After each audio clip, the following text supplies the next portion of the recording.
Unified School District Board of Education for Tuesday, October 24th. May we have a roll call, please? Member Trutane? Here. Member Clark? Here. Vice President Stapleton Gray? Here. President Black? Here. And Member Charlie Blanchard, who is remote. And I'm here. Excellent. So with that, we're going to move down to the conference tables, and we will continue with a study of the SIPSs, the Single Plans for Student Achievement for McGregor and Albany High Schools.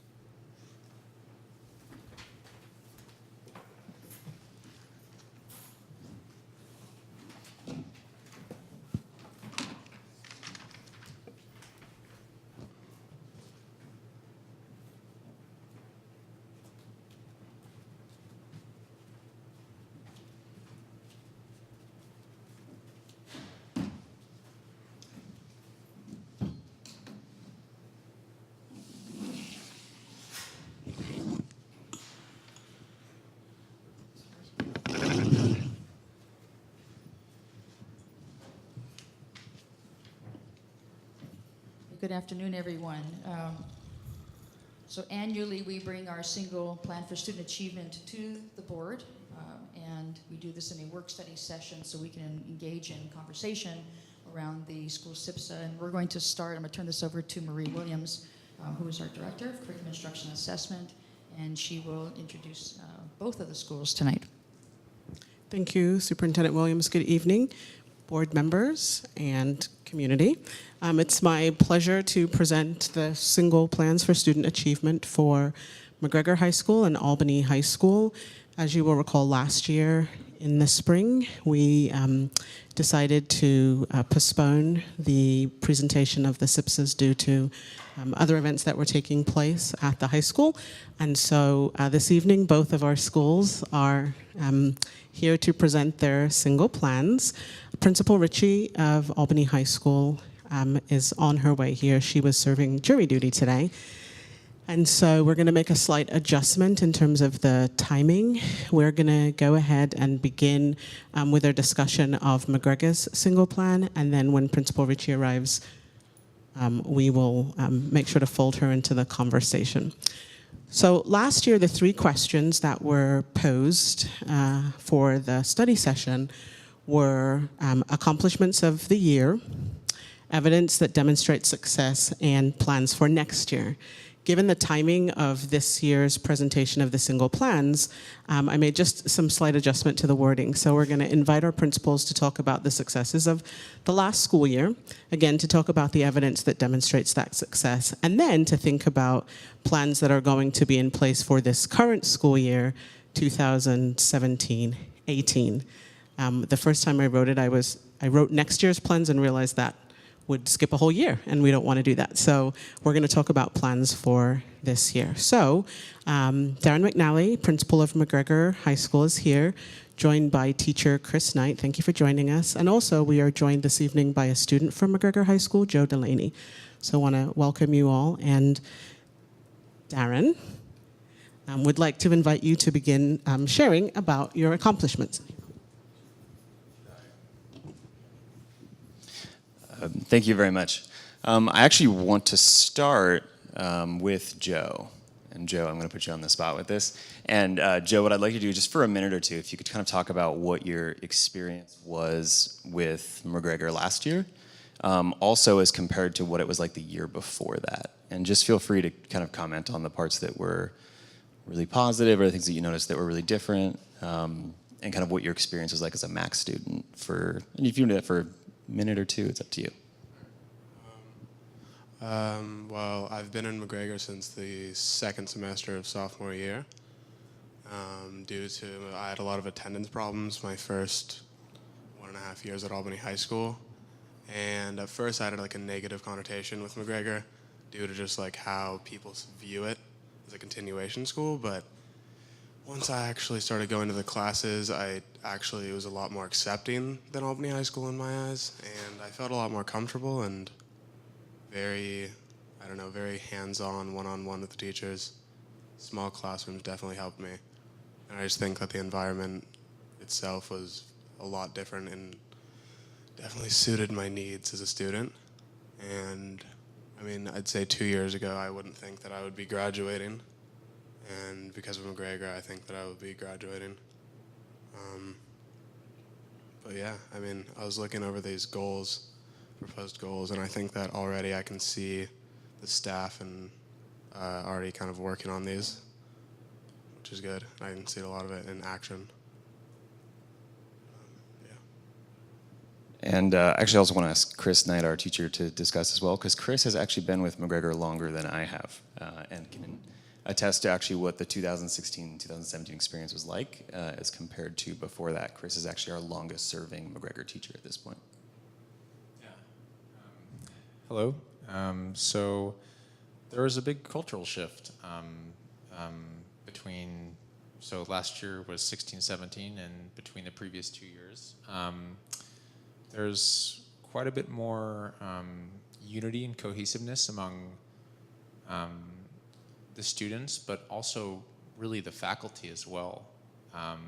There's a feeling of communication and of being a team that didn't exist previously.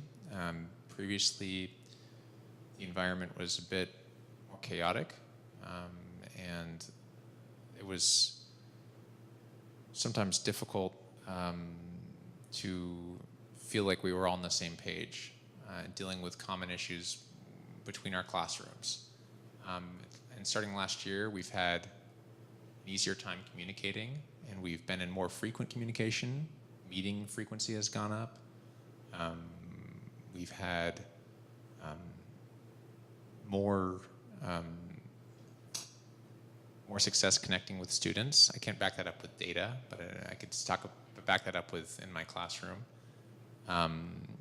And I think we're really starting to see the fruits of it this year. Some of this data is all for last year, of course, because it's the SIPSA for last year. But this year, our attendance has actually been quite a bit different. I think it's we're seeing the kind of a slow process of reorienting the organization and like the shifting of an organization, and it takes time to shift an organization. And it's not something that happens instantaneously, and you have to kind of do it slowly and in increments. And I think we're seeing the payoffs this year, and the school just feels different than it's felt previous years. It feels more positive. So. Yeah, I think they probably said it better than I could.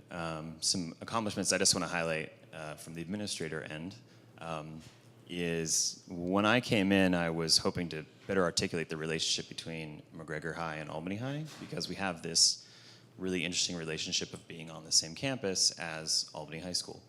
And one of my goals was to make the most of that relationship for both Albany High and McGregor High. So one of the changes we also did for the 16-17 school year, one of the things I really advocated is all of the teachers for McGregor High are also teachers for Albany High, and are part of both schools and both programs. And I actually felt that was really important as a way to better connect the experience of students in both schools, and also to figure out the ways that Albany High hadn't served the students best, so that McGregor could serve them in those ways that they needed, so that we were getting students who really need a certain kind of environment, and that we could better articulate what that environment was. Looking back at the goals for the 16-17 school year, some of the things we did, I worked with the Albany High counselors to much more clearly articulate the process by which a student becomes a McGregor student.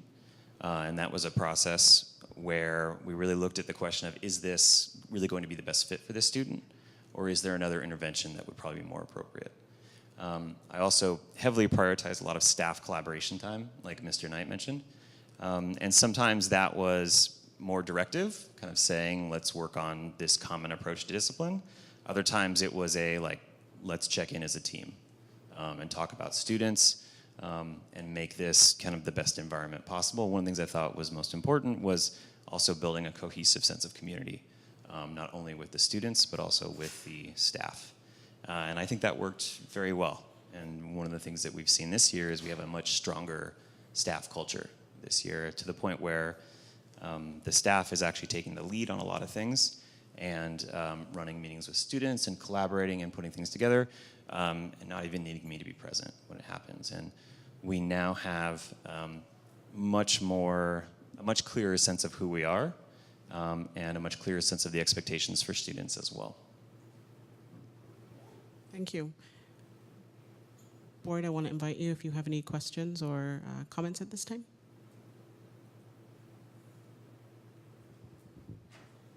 Okay, I've got a couple. First of all, it's great to see you. Joe, I think you came to the board when Ross and I were in the atrium at lunch, and yeah, so thank you for that. I wanted to you talked about checking in as a team, and I kind of want to check in as a team here, so not very formal. But Joe, you mentioned that your attendance was not great your first year.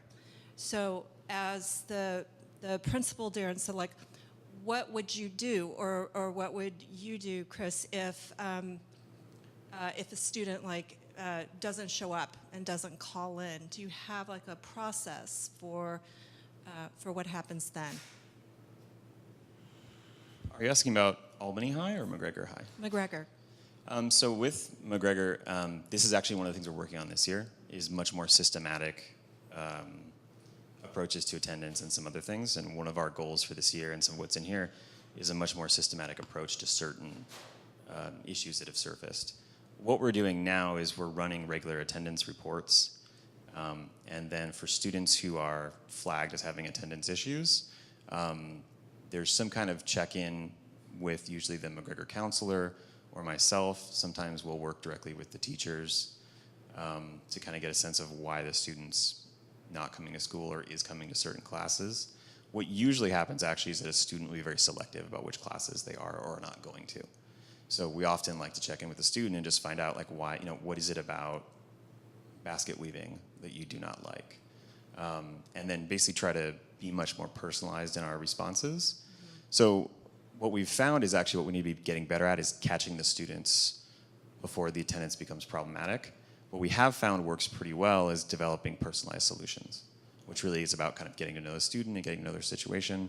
And most attendance problems are often very specific to the situation in that classroom.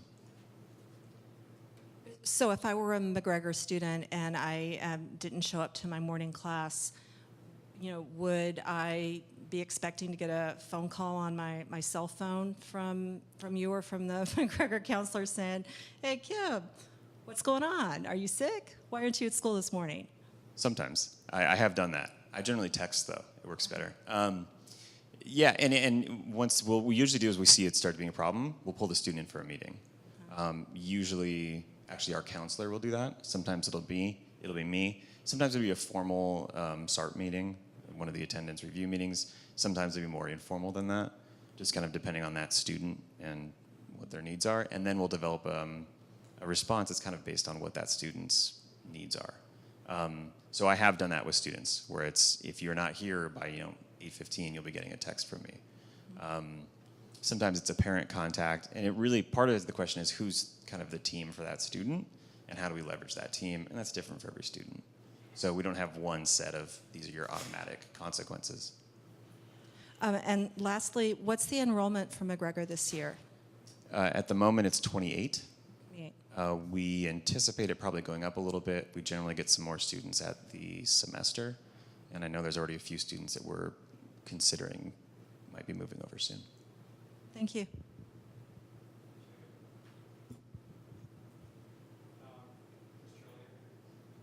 Charlie, do you have any comments? No, I don't. I'm about a minute and a half behind. I'm listening on KALB Live, which has a time delay. But thank you for asking, and I'll go back on mute right now. Okay, so it comes to me. So first, thank you for what you do. I think it's great and it's very much needed. Since I've been aware of the existence of McGregor, I've been aware that there are students in Albany who just really don't fit in high school. And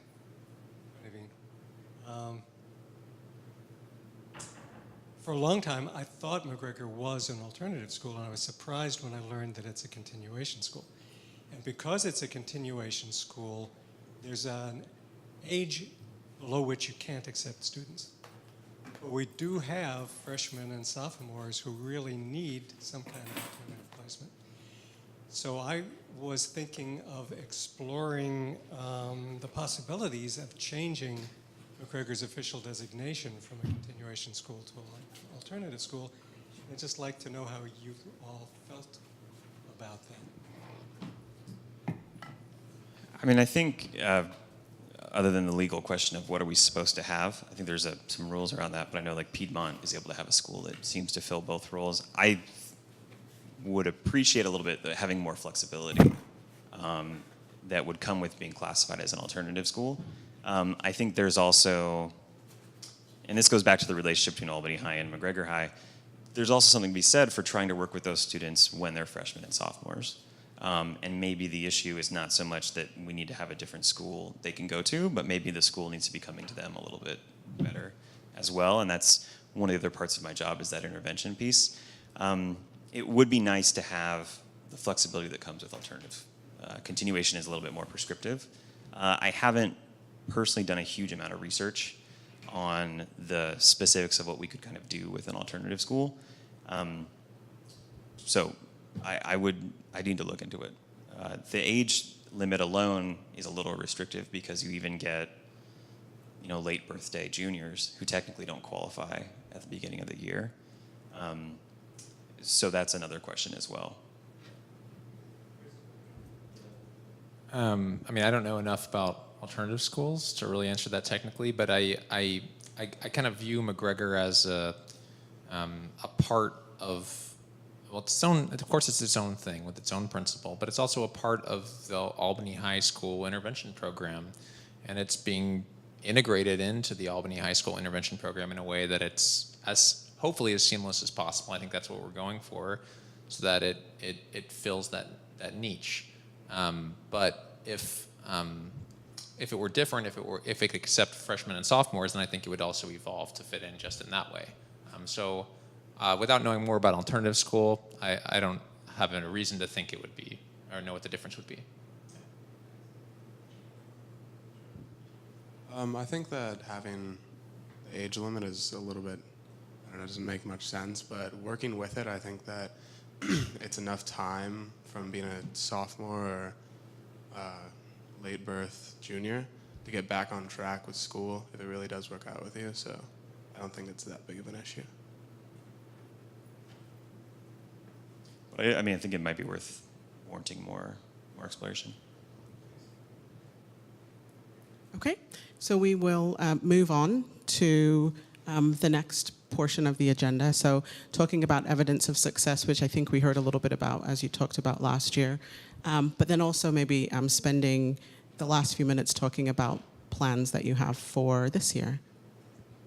Yeah, I mean, the only other evidence of success I would highlight is just our outcomes with our, what we kind of called the class of 2017 cohort. And we had some really great outcomes this past year.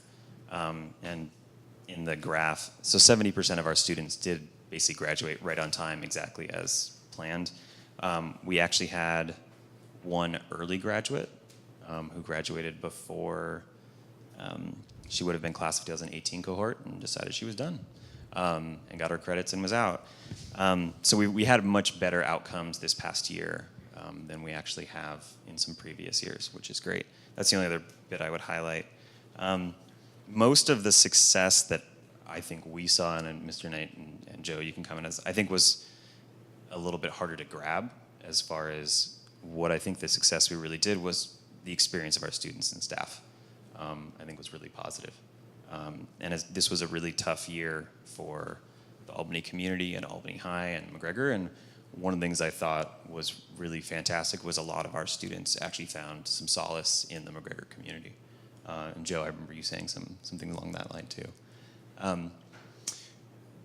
So that's the only other success I think I would highlight. The plans for next year, most of what we were looking at with the site council, one thing was actually trying to have some quantitative ways to grab some of this social emotional stuff. And so that's one thing that we would like to do as well. One thing we're definitely paying a lot more attention to this year is attendance, and the issues around attendance. And that's something that we're working to build a lot more systems around. Aries is not the greatest tool for doing certain things, and that's one thing we're working on as well. One bit too, just to note in here, is our chronic absence numbers are quite high. Part of the reason they're high is because if a student misses one period of McGregor, and that's the only McGregor period they have that day, they're now counted as absent for the entire day. And so it's really easy then for a student to actually be considered absent for the entire day from McGregor when they're not with Albany High. So we're working specifically on attendance. The other bit that we're working on a lot is the piece around what is the kind of the instructional experience of McGregor. One of the things that we saw last year was, Mr. Knight, I think you can actually maybe you should say your own part of this, but was that our teachers really saw that our students had a different set of needs, but didn't really know how to meet those needs.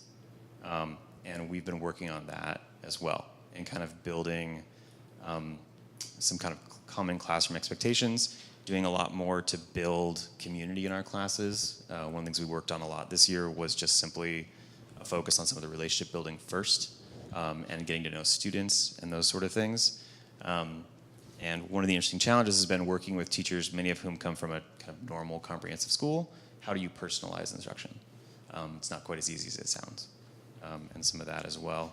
And then another piece, of course, is just doing things like doing more field trips, doing more things to bring the students together, doing a lot to celebrate student success.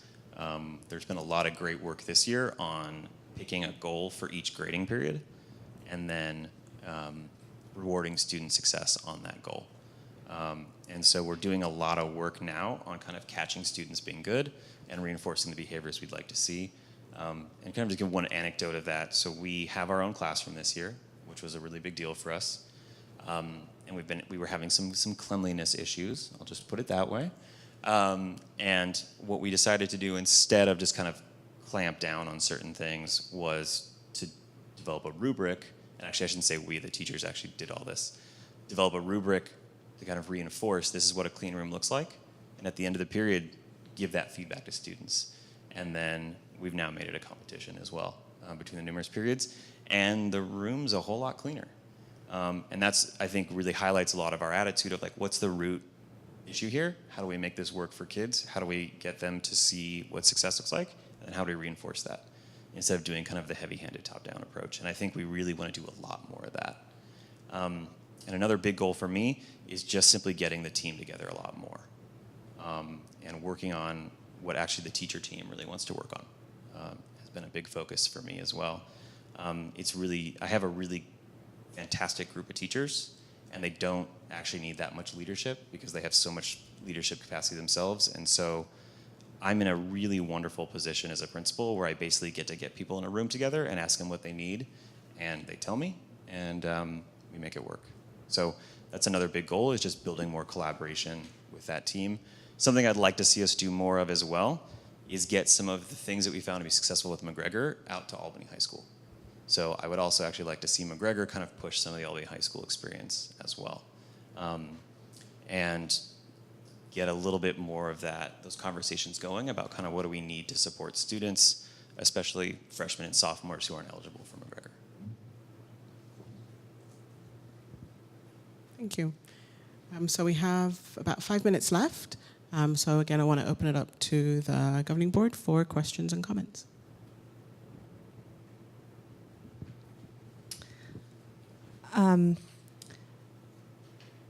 In general, continuation schools get credits back on track for graduation, and sometimes there's this assumption that the goal is to push students back into the comprehensive school. And I'm not sure that that's always the greatest approach, because if that standard classroom experience was not working, then why shouldn't the student remain in the continuation school, which has just a lot more inherent flexibility and personalization? So I guess my question is, What's your philosophy on that, on re-entering or staying in McGregor and graduating out of McGregor? So far, I mean, one of the things I really prioritize is trying to keep classes as small as possible, because I want as much personalization for the student and actually the teacher as we can get. So what often happens is a student adds 1 or 2 McGregor classes, finds out they really like it, and then wants to add a whole bunch more. And that is generally what we push back on a little bit more. We only enroll students who are credit deficient in certain subjects, and we only initially enroll them in those classes. There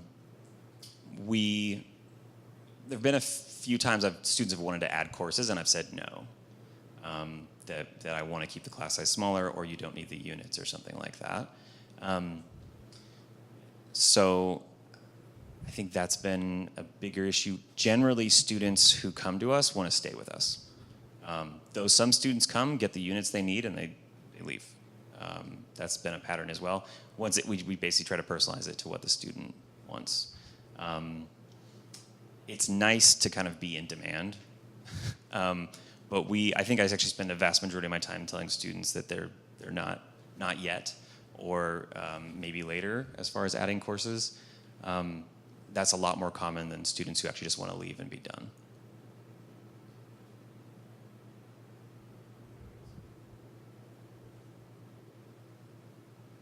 I remember from looking at past SARCs that our per student expenditure at McGregor is much higher than the Albany High. And you could make the argument that spending more on any of the kids at Albany High would be a great thing.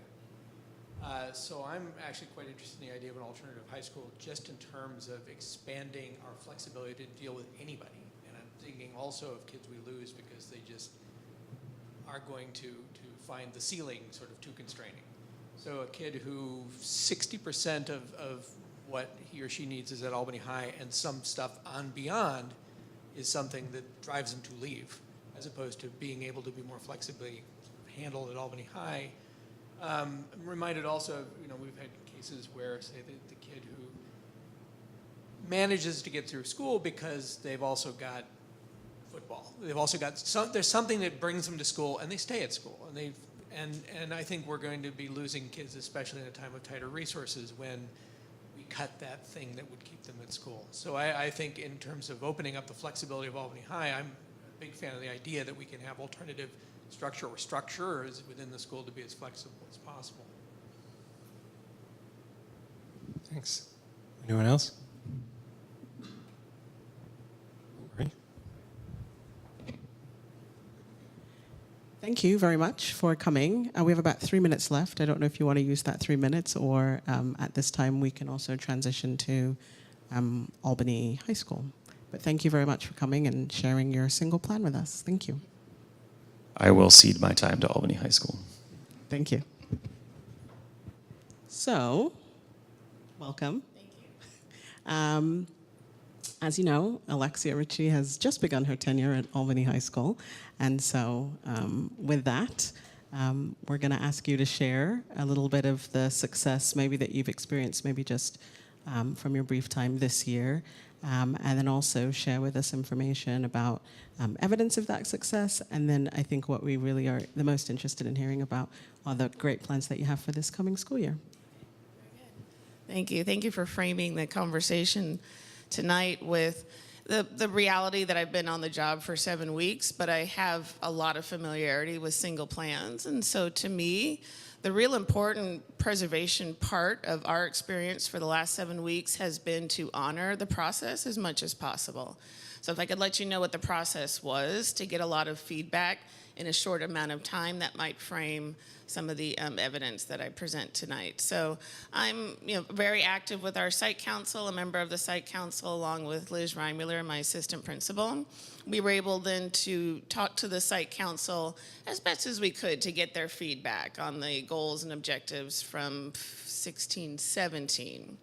We also did that with the staff, and so myself and Mr. McNally, along with the other assistant principals. We delivered it with 2 venues. We gave it to the staff in the form of a survey, which outlined all of our goals and specific objectives for the 16-17 plan, asked for their feedback, and got a number of points of interest so that we could revise our plan based on staff input, based on site council input, and we tried to do that as honorably as possible, like I said, in the 7 weeks that we had to revise this plan for this year, which is the 17-18.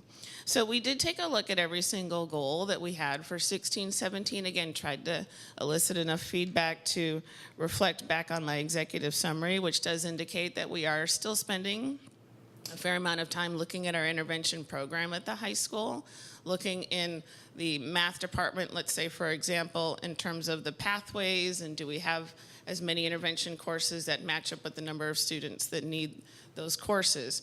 Our intervention program for math is a dual enrollment program where the students are taking a gen ed class, let's say in Math 1, Math 2, or Math 3. And if there's an indication that they need some extra support, then they're given the option of a second course. That second course then complements Math 1 and Math 2.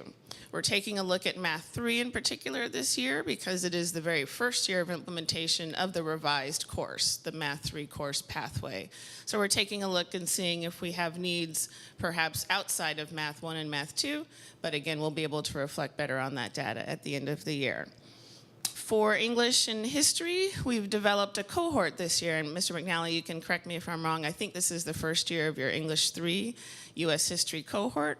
It might have been a couple of years, but I do know from feedback that what they're trying to do this year with some identified students is cohort them in the 11th grade with the same English and U.S. history teacher. They're sharing then the same 30 students. They're able to meet amongst themselves and discuss, almost similar to what a McGregor classroom would look like. What are some individual needs? What are some individual differentiation steps? What's working and what's not working with this particular cohort of students?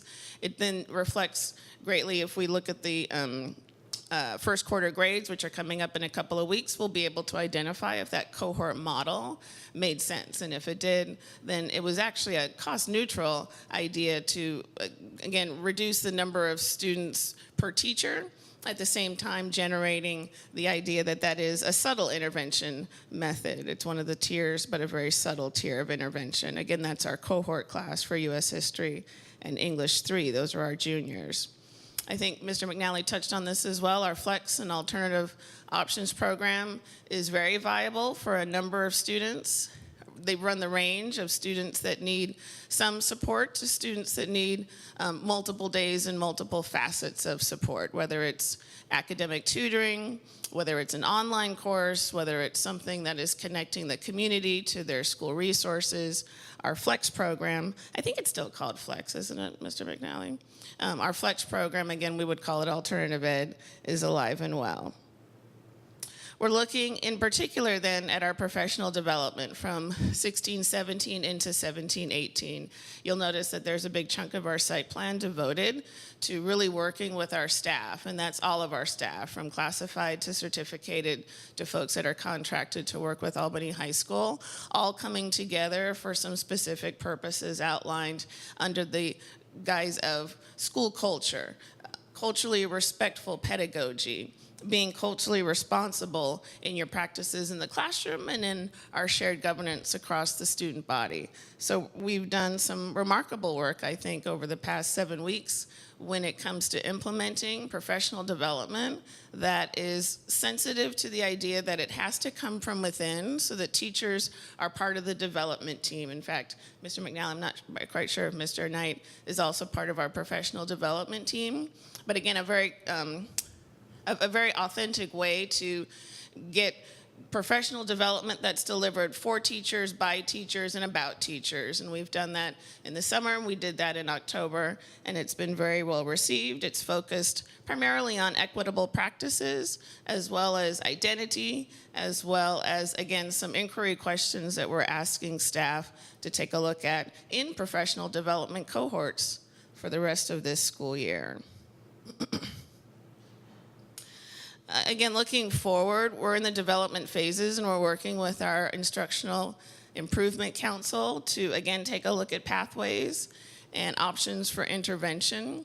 We're actually very excited to be working with Albany Middle School. In fact, a couple of weeks ago, we did a joint training on social justice math practices where we had the entire math departments from the middle school and the high school in the same room talking about big vision when it comes to aligning the pathways that we are creating for students as they travel from Albany Middle School to Albany High School. There was a point where we are still deciding whether or not we're successful. We saw an increase in the number of students who were recommended to Math 1-2, which is the honors, I think it's the AP level track or the honors level track when it comes to math pathways, a jump in 30 students. And so we're taking a look at whether or not the high school was prepared for that jump, whether that is an indicator of success for students coming into our high school. And the way we'll do that is we'll start to reflect, as I mentioned before, when the first quarter grades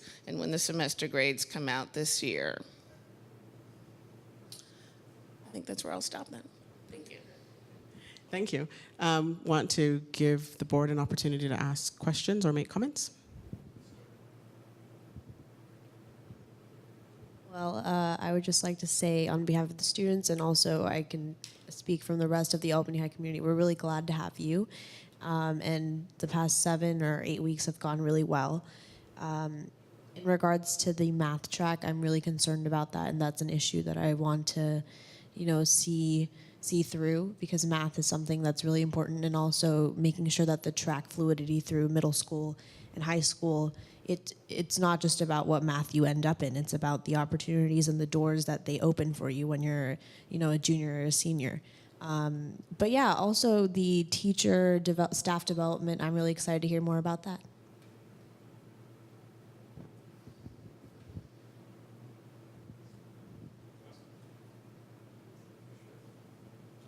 I'd just like to say welcome. I'm really glad you're principal. I know a lot of other students that I've spoken to echo that sentiment. We're really happy to have someone who we feel like listens to the student body and cooperates with us, because that's really helpful, because we feel like we're being supported. Just second, Mahima, I think that the math track is something that we should definitely focus on. I'm glad you brought that up, because a lot of students, like Mahima said, a lot of the mathematics opens a lot of doors within the high school. Some classes are restricted by what math you're in. And I think that I'm personally really glad that you're bringing this up. So thank you.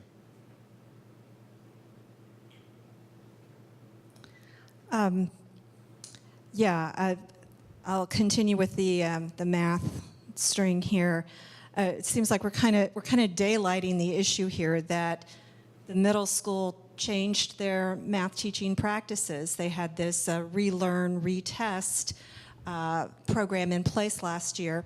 And I think that it might have come as a surprise to the high school when the master schedule was being built that there was basically an additional class. There was a whole class, and it sounds like you made some quick changes there in the moment so that you could accommodate that incoming group. And I'm very glad to hear that the math departments have reached out and are sitting in the same room together, and that we're going to assess and see how this works out for students who are given that experience in middle school, and the experience changes at high school. Since there have been changes in the method in which math is taught. You talked about how this Math 3 class, it's the first year that has happened. So there's still the very first cohort going through of this new math style of teaching math, much more group-oriented, less lecturing at the board. And I look forward to hearing next year at this meeting about whether the high school math teachers feel like they want to adopt some of the practices that are happening at the middle school, or perhaps vice versa, and how that works out. And then to change the topic, you also mentioned here about some of the changes for freshman orientation. And I just wanted to give you a chance to state what those changes are, because I do think that it makes a great deal of difference how the student feels when they're that very first experience they have as an AHS student and how that orientation runs. So. I'll start with the freshman orientation and then wrap up with some math questions answered for you today. So this was certainly something that I inherited, but I'm really excited to support it as it will be a continuing practice at Albany High School, which is to have a stronger emphasis on community building, on respect and responsibility with our freshman classes as they come in. And so the remodeling of the freshman orientation, and if anybody has been through what it used to be in its previous generations, it was a lot of sit and get. So it was sitting in the benches and getting a lot of information without a lot of interaction. And so the Mr. McNally can help me understand who actually revamped it, but it was a team of students and counselors, I'm sure, and the student leadership who got together and said, let's, again, put a bigger emphasis on developing relationships with our freshman class, especially given the instability at the high school last year. And so they wanted to set the tone as students came in. So the freshman class, when they came in for the orientation, were divided up into smaller cohorts, and they were each assigned one of the student body leaders who actually took them on a tour around school, which seems like a really simple addition, but it actually was a big difference when it came to the sense of semblance and agency of the students as they were coming on the first day. They knew where the counseling office was. They knew where the restrooms were. They knew how to change clothes in the locker room and so forth. And so they had not only a chance to look at the physical aspects of the building, but they also developed an instant relationship with an upper class person. So a senior or junior or something like that was in charge of the smaller groups, and they're a go-to person then when they're walking down the hallway. In fact, one of the cool things I heard about a freshman was that when they had one of the student leaders say hello to them in the hallway, it just meant a lot because someone had recognized them as a freshman. And so again, it was building that sense of companionship and cohortness that we were looking for. The other piece, I think, to the freshman orientation, and Darren, chime in if you think anything else is amiss right now, but it was having fun. And so when they were back in the gym waiting their turn to take the tours, there were some icebreakers and there were some opportunities then for, again, the student body and the staff members and the freshman class to really interact and become a solid unit even before they started the first day of school. I believe that happened the week before school. So that's a new tradition. We'll certainly make sure that that's one that keeps repeating itself each year. Back to math, we are looking, I think, at, again, where was the disconnect? And then again, is Albany High School prepared if there is an influx of students who are eligible and finding success in those higher level math classes? I think the student reps and the staff here is right. We all know and consider our STEM classes, our math classes in particular, to be an excellent gateway into higher level learning, and it certainly is required to be eligible for A through G, which in turn provides eligibility for college applications at the four-year college level. So as we push into this Math 3, let's keep in mind then that all students do need to be successful in Math 1, Math 2, and Math 3 to be college eligible, to be four-year college eligible. And so that's one of the things we're taking a look at. So for example, if I have a number of students who are eligible for intervention courses in Math 1 and Math 2, but I don't offer that for Math 3, does that mean we've set a number of students up just to struggle in a Math 3 class? And so as a site, we have to take a look at that. That might be one of the resources that we include. We're also taking a look at the idea of having homogeneous groupings versus heterogeneous groupings in our freshman math class. This year we have Math 1, Math 1 Plus, and Math 1 2. Those are the options for your freshmen coming in. Next year, and we're working with the instructional, what's the other I? Improvement Council to take a look at a model which blends Math 1 and Math 1 Plus students. We're looking at that from a philosophical standpoint. There are some people who don't feel that the mix is going to be beneficial for either group. We're also looking at it from the logistical standpoint.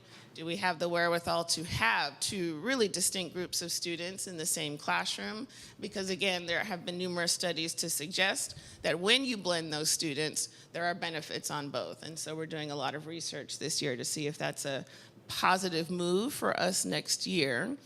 And in turn, that actually if the unintended consequence can be a positive one, that would create more stability with a math student as they're coming through.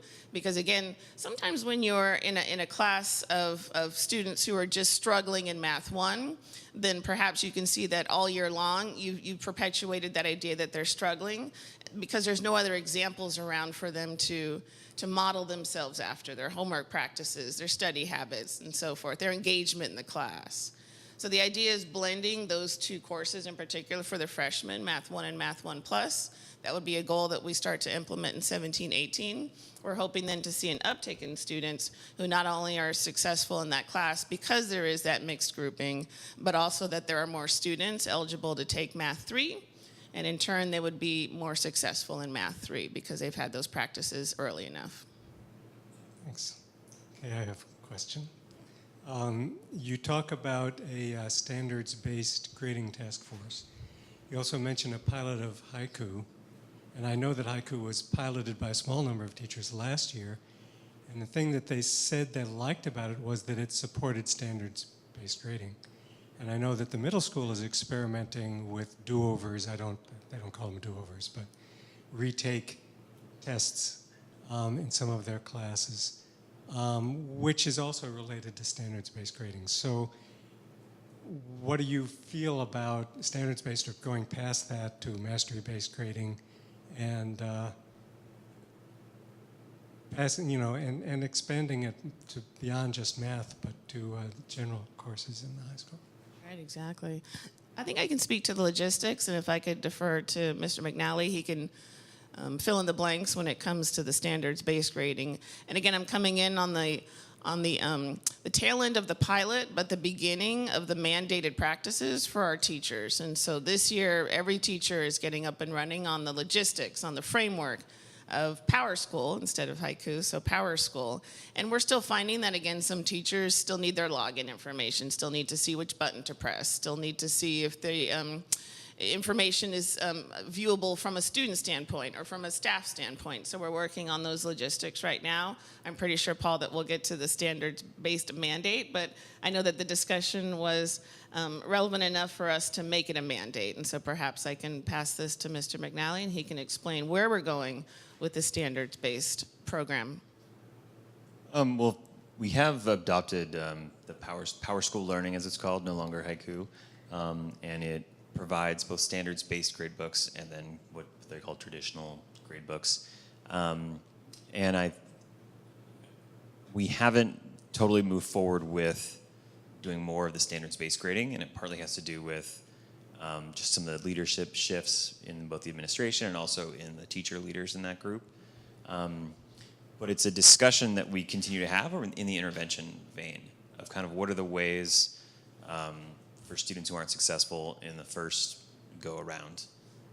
What are the ways that you can continue to work with those students? And I was a teacher who used a lot of standards-based grading in my classes and found it really useful for some of those intervention and support purposes. And I think that the middle school math department, the 8th grade math teachers have had a similar experience with it. We haven't so far this year revisited those discussions about standards-based grading, mostly because some other issues have kind of bubbled to the top that we're addressing as a staff right now. But I think it's definitely something we'll return to as we start having more of these discussions about intervention and supporting students in all classes.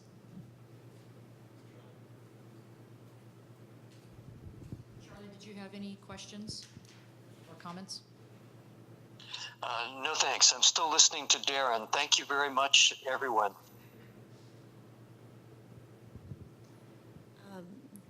This came up while you were talking about freshman orientation, but Mr. McNally, I don't know if you could answer this question, but I think this year or maybe at the end of last year, we talked about starting sort of a meet and greet orientation pre-thing for freshmen during the end of their 8th grade. I just wanted to check in about that. Yes. Yeah, definitely. And actually where some of the freshman orientation discussion came from was the kind of the intervention team one of the things we really noticed, and I was actually partly informed by the McGregor experience, is just students not really having a sense of belonging with Albany High.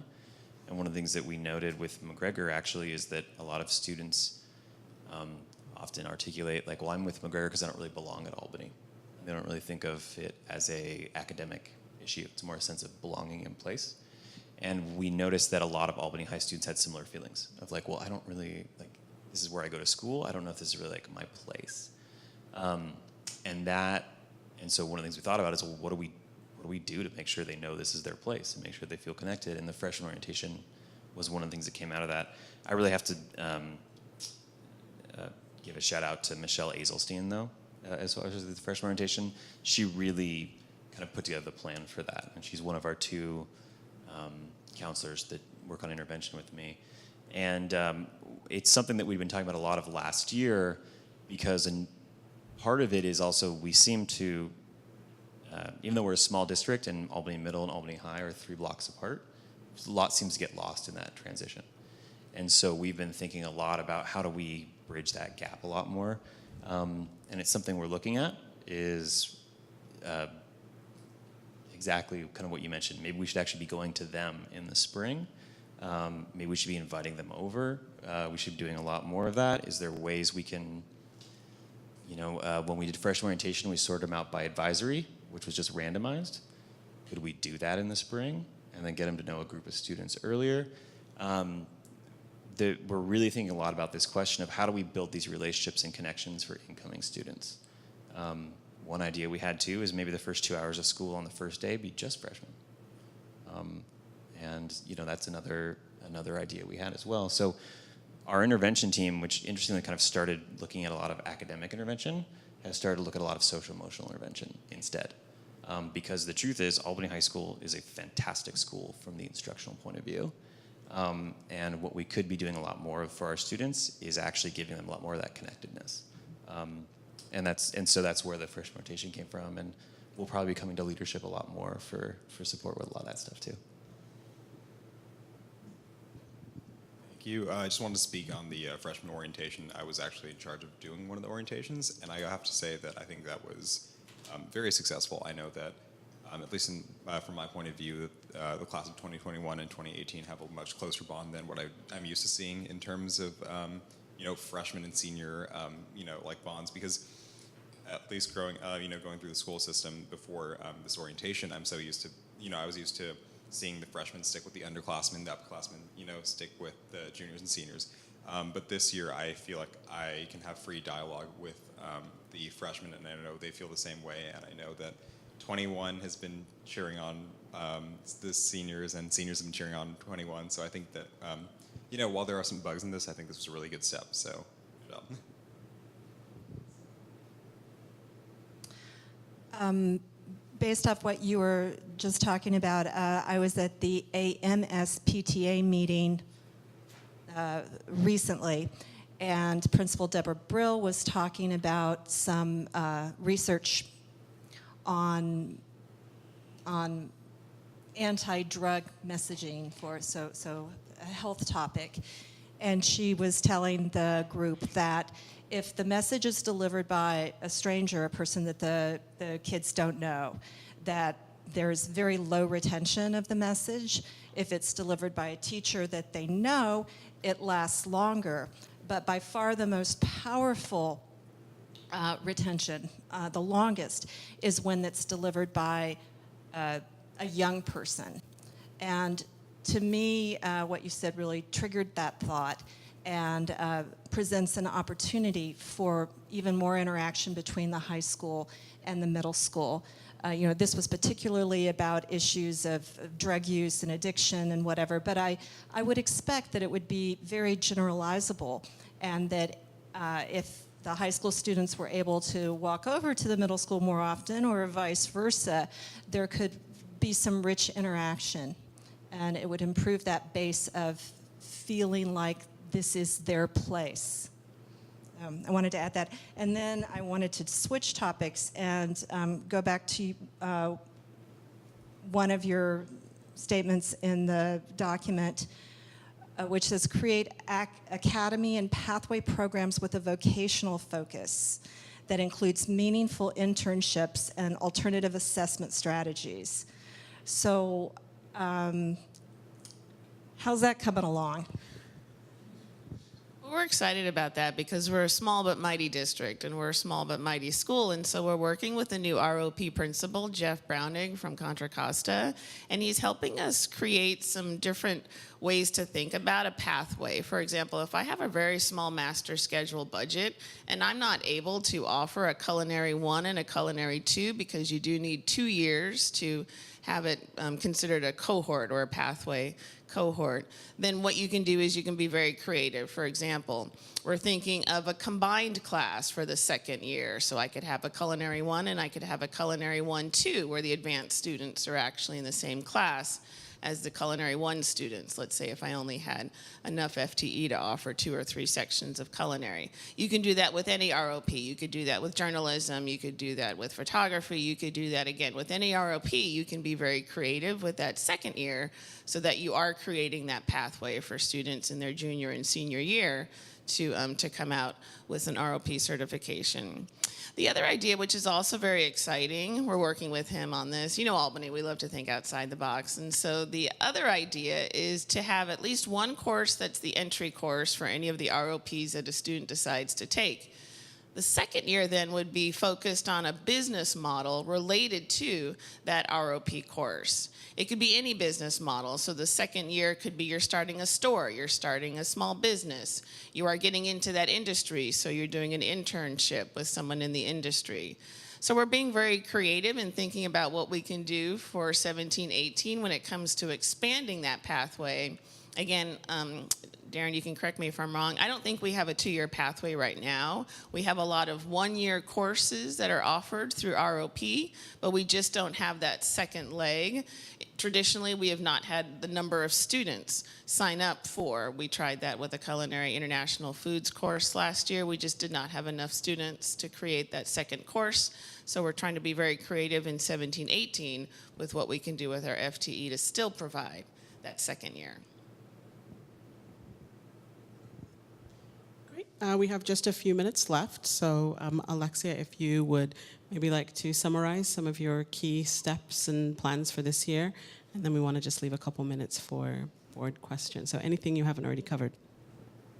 I'll end where I started, which I just want to honor the process that we did entail for the 7 weeks that we were able to get together, and that's going to be the emphasis, too, of our school year. We are really restructuring and rebuilding those processes and those systems that create equity, that create a sense of belonging, not just with our students, but with our staff, with our administrative team. I can't speak highly enough of my administrative team right now and the cohesiveness that that's brought to our campus. So taking that tone, we hope then to create systems that really do work for all of our students, staff, and the district at large this year at Albany High. Board members, in the final few moments, if there are any final closing questions or comments, I want to give you an opportunity now. Well, I just want to say I'm really excited for the rest of this year. I'm excited for seeing Flex and more opportunities open up, more support systems in the classroom.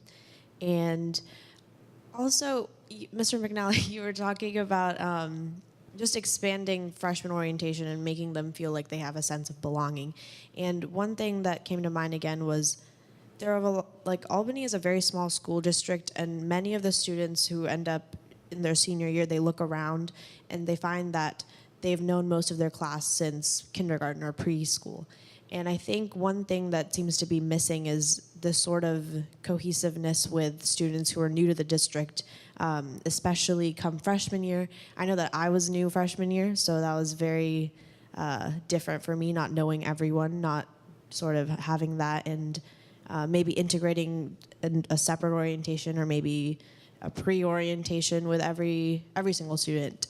The other thing is, in regards to pathways, I don't know if this would be considered a pathway, but we've talked about, maybe opening up more opportunities for experiential learning with Cal or, other institutions. But why not start, within the district? And an opportunity that would be incredible for high school students would be mentoring with middle schoolers, maybe not middle schoolers, but in terms of like buddy reading systems in elementary school or just math mentoring. I think that would be a great opportunity on both ends, and I think making sure there's some sort of credit available for that, really promote that. I don't know if that's a pathway, but.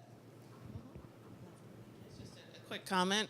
I believe we're working on some high school students who are going into the elementary schools to do some coding, and we're looking at that under an internship model. I actually saw it at Marin last year, and they're going forward with that idea. And also the idea that Stand and Speak would be that student group that's also developing curriculum, social emotional curriculum, and respectful curriculum that goes into the middle schools and high schools. That's along the same lines, and so we just need to keep growing those ideas.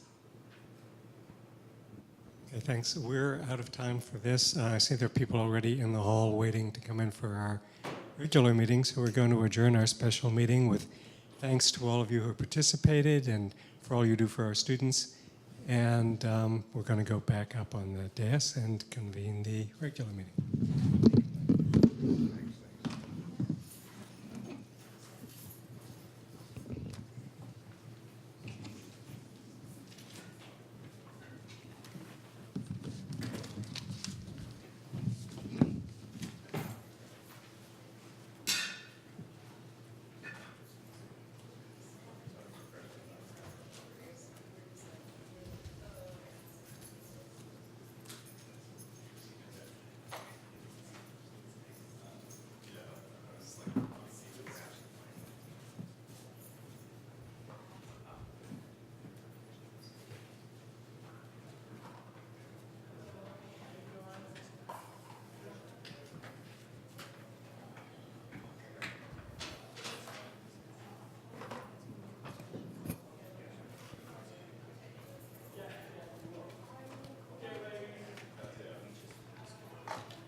Okay, we're going to convene our regular meeting of the Albany Unified School District Board of Education for Tuesday, October 24th.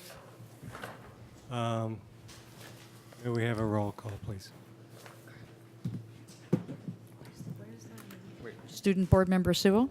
Present. Student Board Member Othaniak. Present. Member Trutain. Present. Member Clark. Here. Vice President Stapleton Gray. Here. President Black. Here. And remotely, Member Charlie Blanchard. Here. We lost the mic. Thank you. Okay, so we're preparing to go into closed session. I see we have some people here who will want to speak on closed session. We have a limited amount of time for closed session, so we have a limited amount of time for comments. So please keep your comments to 3 minutes or less. If somebody else has already said what you wish to say, you can get up and just say, I agree with them. And if we run past the hour, we're just going to have to cut it off. So be considerate of the people following you and keep your comments short. Thanks. Is the timekeeper here? Is it on auto? Actually, I am going to, hold on one second. I'm going to keep time. And did they show you how to keep time? If you Okay, can, I'll be brief. okay. Our student board member will keep time. Yeah, put me on timer. How you doing, folks? Good to see you this evening. Came here, I know last week I spoke, or last meeting I spoke as well. And I asked myself, and a couple people asked me, why do I show up here to this meeting to give comment again? And we're still talking about the same topic.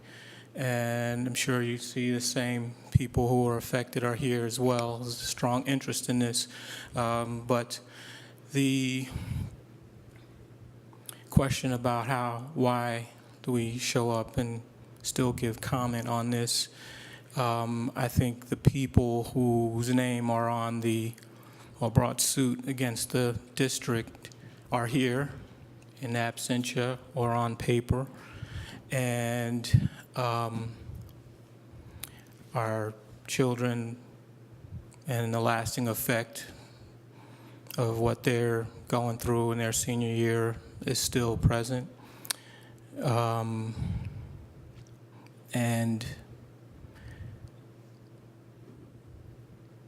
I think it's important that we know that the community and the overriding feelings that the community feels is that they want justice and they want to know that we're still fighting to uphold a safe and inclusive and welcoming school environment for everyone.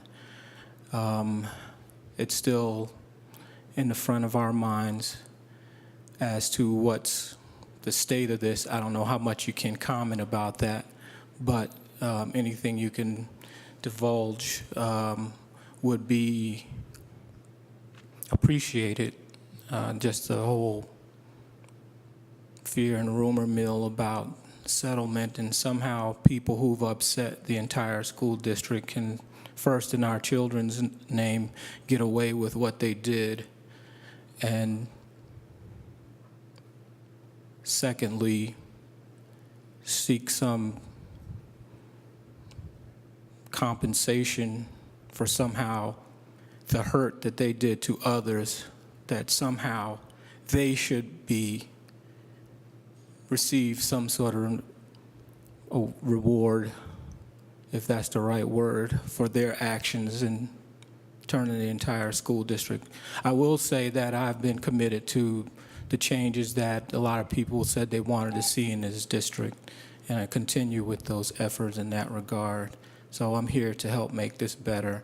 I'm not sure what the plaintiffs on the lawsuits are, what their end goal is. Thank you. Okay, thanks. Of course, we can't really comment on closed session items, and we can't really comment on ongoing litigation, but we have heard you. Thank you. Someone else?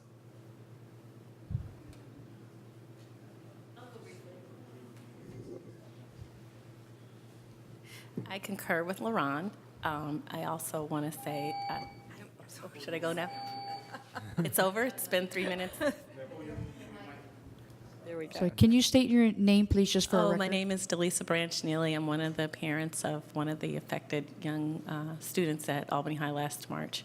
So I just wanted to say that there is definitely, I concur with LaRon. However, I just want to say that there's an undercurrent at Albany High School that still is connected to what occurred in March. It's not over for the students. The students that were affected live it every day. It was brought to my attention that some of, and we all know, we've gone over it, people make mistakes. However, that does not really grant students that are in this situation, that are bringing all of us good people and good citizens together to, have a federal case over this, and for compensation to be given to them. It's not okay for people to assume that everything is fine with the young people that have been affected. Example, hugging is unacceptable.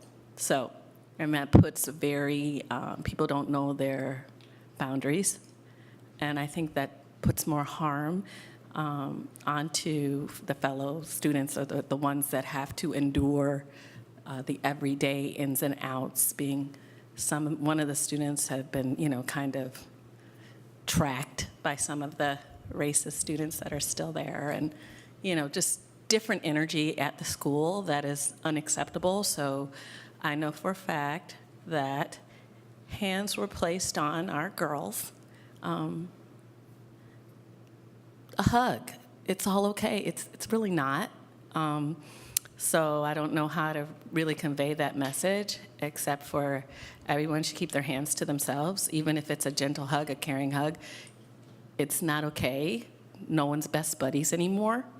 It crossed the line, and I think, it's just another way to keep harming them, and people just don't get it. So I just say that to say when you go in closed session, you have a lot to think about. I know that, and that's why we keep coming up here, because it appears like everything should be status quo, and whoever's doing this and wants to make the school district and the taxpayers pay, they feel like they're okay with everybody.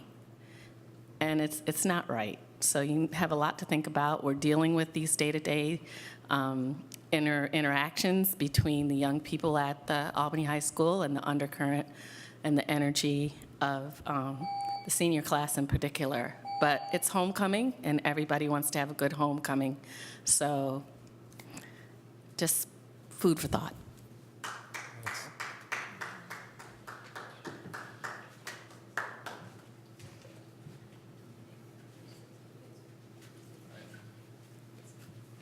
I just want to start off with saying I'm speaking from this position strictly as a student.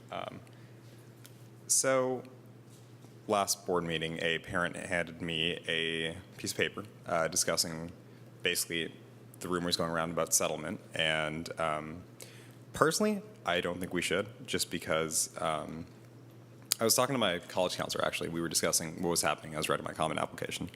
And we were discussing what happened and I guess the intricacies of the lawsuit. And one of the things she said to me was that when you use the law and when you use money to sue your problems away, it's just teaching people that it's okay to do this, that money can get them out of things, and it de-enfranchises the student, or disenfranchises the students that were affected by this. And I think that by settling with the parties involved in litigation, while that might be best for this district financially, I think that also sends a message to our community about how we address issues like these. I know that this is going to be a very long and important discussion that you guys have, and that it's going to be a very tough decision to make at the end of the day. But I want to say that our class, 2018, has always been a great class. We've always been very close. We've always been very spirited. And one thing I will admit is homecoming this year just isn't the same. Having some of those people back, while we might not talk about it directly every single day, is something that we look at each other and we feel different. It's different. It's not going to be the same as it was before. And I just want to emphasize that, you know, this action will speak volumes, not just for this year and the school year and for our graduating class, but for, you know, all generations of Albany High students. I think these sort of incidents of racism and oppression and bullying, this wasn't an isolated incident. And if we want to talk about improving the culture and, you know, making amends and working towards improving our culture at Albany High, we have to make decisions that might be difficult, but at the end of the day, we have to think about the students now and the students in the future as well. Thank you.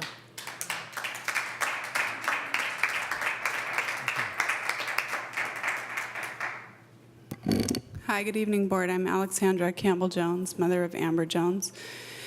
And it's interesting that the moment I walked into, Lisa was talking about hugging, because I have been approached and attempted hugs by a number of the mothers of the boys involved, and very uncomfortable. And we all as parents want to participate in our children's education in spite of everything that's happened. And we all as parents continue to pay exorbitantly high rent and or mortgages in Albany. So the thought that the money that everyone is paying to live here could possibly go to settle this lawsuit just makes me sick to my stomach. And it makes me want to leave Albany and never come back. After talking with my lawyer, she said a settlement could include a whole lot of things. It could include what the district or what the parents want, right, that their son's records are wiped clean. So I'm hoping that should you decide to make that sickening decision, that it's done after college applications go out, that the process is stalled. Because of the 3 boys who created the page, one of them right now has nothing, no consequences. Nothing on his record, no suspension, no expulsion. So he's on his merry way, if he has good grades. I know my daughter's not. I know that her grades were deeply affected last year to the point that 4-year college is not even an option at this point. So her life was changed by what happened. And I believe if that's the case for our children, our daughters and sons, that the lives of the boys, multiple, I think we started with 21, and then we went down to 18. And then there were a few 5-day suspensions. There were 3 possible expulsions. Out of those 2 possible expulsions, there was 1. Am I correct? There was 1. So that was the only child that got a long-term consequence. And the other child who was up for expulsion decided to turn around and sue on the First Amendment right to be racist? You're going to sue on the right to be racist in Albany. That's what this lawsuit is about. That we can say whatever we want because of who we are, i.e. not black, and where we are, Albany.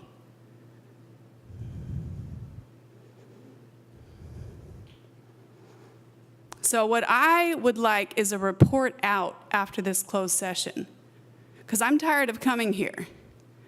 And I'm sure you're all really tired of us stalling your process. But we as parents would like some type of report out. Either we are considering settlement, but we may make our decision 6 months down the road, which then at least we as parents would know that there is something on these boys' transcripts before they go to college. Or we're settling.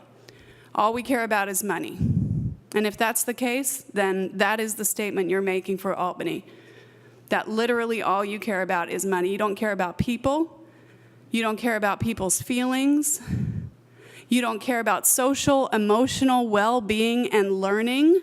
I have 15 years teaching in public education. That is important. That is important for a functional school system. Or that settlement is not an option, and you stand behind us as parents, the parents of the children who have been affected, and the parents of the children who, some of them are here, and their parents are not able to be vocal. Because there are a lot of parents who haven't come. They've just decided, forget it. We've given up on Albany. If you could wrap up, we have another person waiting, and we're going to have to cut. So we, right here, the voices you're hearing, we have not given up on Albany. We all moved here for very specific reasons. And we ask that you make the most responsible decision when considering these lawsuits. Thank you. I know you guys have to get to your closed session. I do want to wrap this up, but this is just something that happened to me, and I would like to speak about this just to have my piece, I guess. I live pretty close to some of the people involved in this account, and when I come home and when I go to school and when I come back, I will see their parents occasionally. And one of the things that really struck me was I was driving to school one morning, and I was coming back from school, and I saw the parents of one of these boys, and I made the mistake of making eye contact with them, and they proceeded to glare at me. Every time I see them, they greet me with hostility. They've come to my place of work, and I've hid in my break room because I didn't want to be confronted by them. And I think that Mahima was talking about how the decision we make here will affect Albany, not only now and in the future. And this is something I don't want to live with. I don't want to have to hide in my place of work, from being glared at for something that I didn't do. I wouldn't consider myself someone who, personally attacked anyone in this situation. In fact, I would hope to consider myself a victim in this. I don't see anything I did wrong. And I just want to say that I think it's really important. I think this decision, this is a difficult decision, and I do get that. But I just want to say, I want to echo Mahima and the rest of these parents in saying that this decision will set the tone of Albany for now and forever. So thank you. Thank you.